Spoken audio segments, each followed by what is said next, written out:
Hola, buenos días.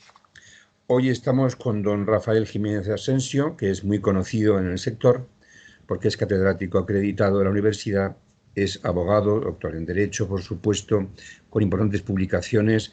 Muchísimas gracias, don Rafael, por estar con nosotros en el canal Mundo Local. Muchas gracias, Ángel.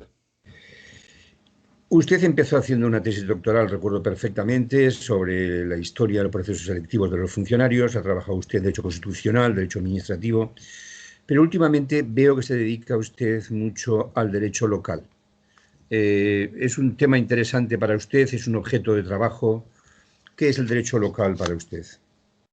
Bueno, en realidad, más que al derecho local, que también me dedico, efectivamente, me he dedicado sobre todo los últimos años a lo que yo llamo instituciones locales, o a la institucionalidad local, o al fortalecimiento de la institucionalidad local a partir de la Agenda 2030. Todo esto me viene efectivamente pues de una historia personal y profesional que normalmente pues arranca hace ya mucho tiempo, porque ya soy mayor, no somos mayores, y en concreto en mi caso. Y bueno, pero principalmente el momento de inmersión sobre lo local se produce cuando ejerzo responsabilidades como director de los servicios jurídicos del Ayuntamiento de Barcelona en una etapa bastante convulsa, que fue 2003-2007. Y bueno, se hicieron cosas muy interesantes y a partir de aquí, evidentemente, pues inicio una senda ya de profundización que había trabajado algunos aspectos vinculados con el mundo local desde la academia o desde la universidad y me convierto en lo que mi buen colega Carles Ramió denomina un anfibio, una persona que está en la universidad, que ha hecho reflexiones académicas de mayor o menor calado, pero que también se dedica a la parte operativa, a la parte más práctica y que luego lo cierro con digamos, con las responsabilidades como director de la Fundación Democracia y Gobierno Local, que es un lobby de gobiernos locales intermedios. Y bueno, y en este periodo pues se hicieron cosas interesantes, por lo menos intenté hacerlas, o intentamos, mejor dicho, la gente que trabajamos en este tipo de instituciones, porque fuimos equipos, sobre todo, y no personas. Y bueno, a partir de aquí viene toda esta inquietud personal. La ley de racionalización la seguí muy de cerca, la llamada o mal llamada reforma local. He trabajado proyectos también de lo que son los nuevos escenarios normativos locales, la DAULA, la Ley de Autonomía Local Andaluza, que la impulsó Manuel Zafra, la Ley de Instituciones Locales de Euskadi, que la impulsó, la lideró políticamente Josu Erkoreka y de forma ejecutiva Perú Bazaco, donde bueno, colaboré modestamente en algunas cosas, y con la Ley de Garantía de la Autonomía Municipal de Extremadura, que la lideró políticamente el presidente de la comunidad autónoma y el liderazgo ejecutivo le llevó Fernando Blanco, que es habilitado y secretario general de Presidencia. Y aquí viene un poco pues toda esta inquietud, sobre todo el fortalecimiento local, de las instituciones locales. Muy bien. Usted ha citado a Manuel Zafra y, de hecho, ha hecho usted un emotivo e importante prólogo a este libro último de Manuel Zafra sobre la autonomía local y la reforma constitucional. ¿Es usted partidario de la reforma constitucional o es usted más proclive a modificar la ley de bases de régimen local? Bueno, yo diría que soy las dos, pretendo, vamos, creo que una cosa no excluye la otra. Evidentemente el libro de Manuel Zafra llega a una conclusión muy evidente y es que la autonomía local pues, se ha quedado un tanto cortocircuitada al ser configurada como principio y no estar en la Constitución una serie de reglas que hubiesen hecho, pues, planteado el juego institucional de los gobiernos locales y sobre todo de la autonomía municipal. Y bueno, pues aquí en definitiva el problema es el siguiente. Las reformas locales tienen un techo y sobre todo la ley de bases de régimen local que no se ha reformado muchas veces, pero seguimos con el molde de 1985 con algunos injertos que lo construyó el profesor Luciano Parejo desde sus responsabilidades gubernativas y seguimos con este molde que estaba muy bien para 1985, pero ha tenido muchos injertos, algunos como el de 2013, tremendamente duros y posiblemente que generaban muchas tensiones internas. Y francamente, luego la jurisprudencia constitucional tampoco ha ayudado mucho. No ha ayudado mucho a este fortalecimiento del principio de autonomía local. ¿Por qué? Porque se construyó sobre claves de la autonomía provincial. Recordemos que las primeras sentencias sobre garantía institucional de la autonomía local fueron sobre diputaciones provinciales en 1981. Y realmente la autonomía municipal nunca ha sido una preocupación directa de la construcción jurisprudencial del Tribunal Constitucional. Es cierto que ha pasado etapas y el Tribunal Constitucional ha tenido algunos magistrados que han tenido sensibilidad local, pocos, ciertamente, y algunos letrados, y creo que la primera entrevista que hizo usted fue a Francisco Velasco, al profesor Francisco Velasco, que posiblemente es una de las personas que, que más sabe de derecho local en España, y cuando en su etapa de letrado, realmente, pues, indudablemente él hace referencia también en la entrevista a unas mejoras que se dieron en 1999 y en 2001, que fueron muy importantes. Pero desde entonces la jurisprudencia constitucional ha tenido una deriva francamente muy poco autonomista desde el punto de vista local. Solo hay que ver la sentencia, la 103-2013, la 41-2016, donde bueno, se examina la ley de racionalización, pero desde la óptica autonómica, y las que siguieron posteriormente. Realmente yo creo que el libro de Manuel Zafra es un poco la convicción de la frustración, de que el principio de autonomía local no ha dado juego suficiente, derivado pues, bueno, de una posición timorata del legislador básico y una posición muy poco audaz del Tribunal Constitucional. Muy bien, ha citado usted la reforma de 2013, la ARSAL, que fue objeto de muchas críticas por la doctrina. Recuerdo algunos trabajos suyos de usted sobre el tema, también de Francisco Velasco y otros autores, efectivamente.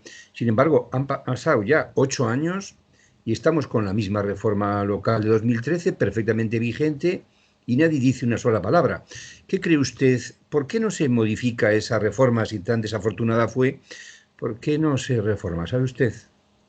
Bueno, no sé, intuyo. Creo que está muy bien la pregunta y está muy bien el enfoque. Intuyo muchas cosas.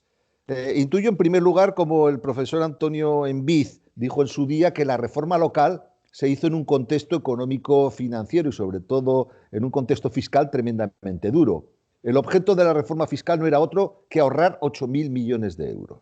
Eso se dijo. Luego no se ahorró nada, o prácticamente nada. Y fue una reforma pensada en clave no de autonomía local, sino en clave de antimunicipalismo. Esto es muy importante, es decir, la lectura de esta reforma es una lectura que tiene muy poco de promunicipalista. Luego hay algunas cuestiones que son muy graves o muy serias, y es que la agenda política no está en lo local, desde hace muchísimo tiempo. Claro, la última vez que estuvo fue en 2013, y como bien ha dicho usted, de 2013 a 2021, que tuvo una oposición brutal, se planteó un conflicto en defensa de la autonomía local, yo creo que casi por 3.000 ayuntamientos. Ejercieron creo que fueron casi 3.000. Entonces, bueno, francamente, ¿qué ha pasado? Pues que no está en la agenda, no está en la agenda. Y vamos, ningún partido político, ni este gobierno, ni obviamente el anterior, no ha tenido, esto se ha caído de la agenda local.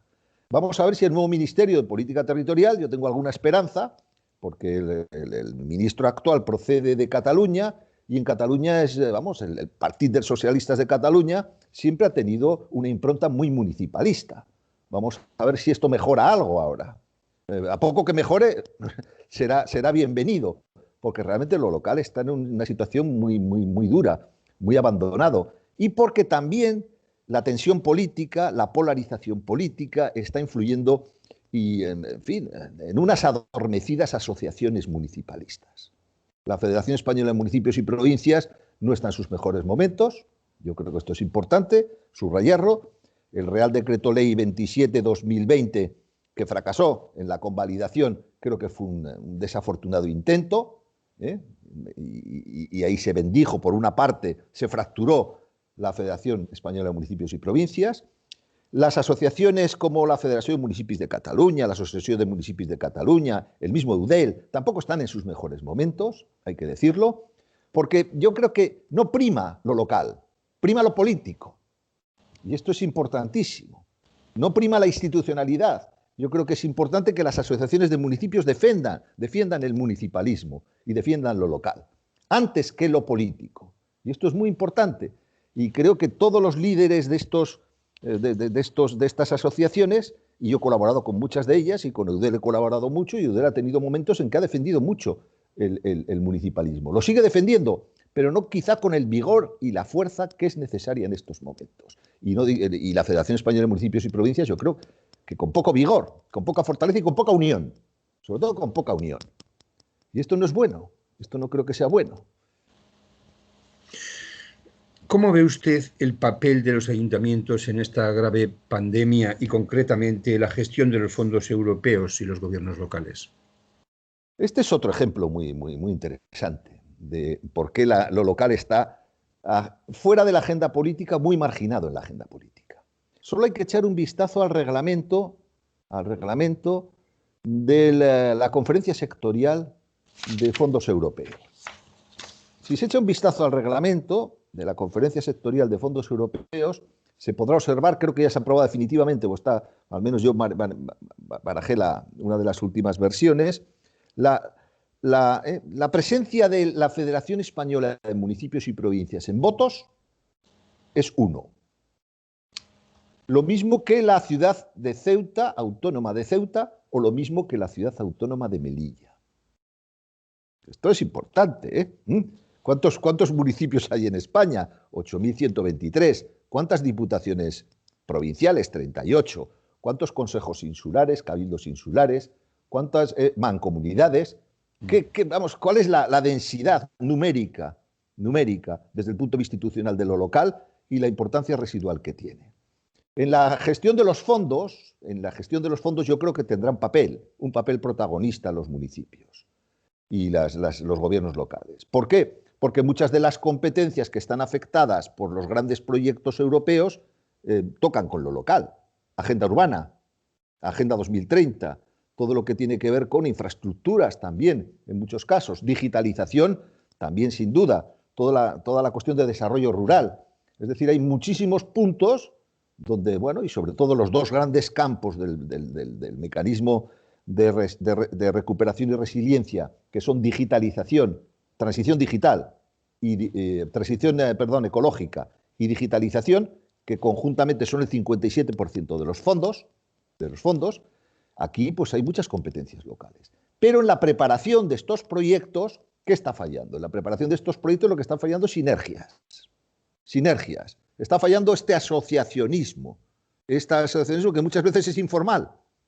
Y hay redes, pues está Caleidos, está Impulsa, hay redes locales que funcionan, pero evidentemente el problema es que quizá no estamos tejiendo las redes necesarias y las redes institucionales no están funcionando para esto, que es para lo que tendría que funcionar. Vamos a preparar proyectos transversales, proyectos locales, donde realmente los municipios y los gobiernos locales intermedios puedan participar de forma directa también en la preparación de estos proyectos de inversión, no solo en la ejecución de estos proyectos y en lo que sería la gestión de estos proyectos.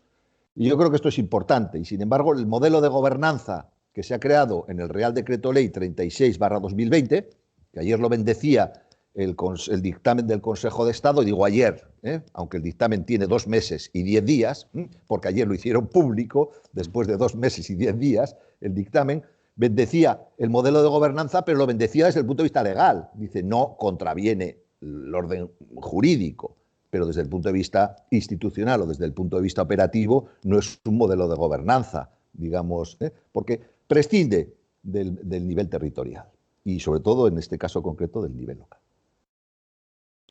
Muy bien, don Rafael, pues muchísimas gracias. Ha sido un placer estar hablando con usted.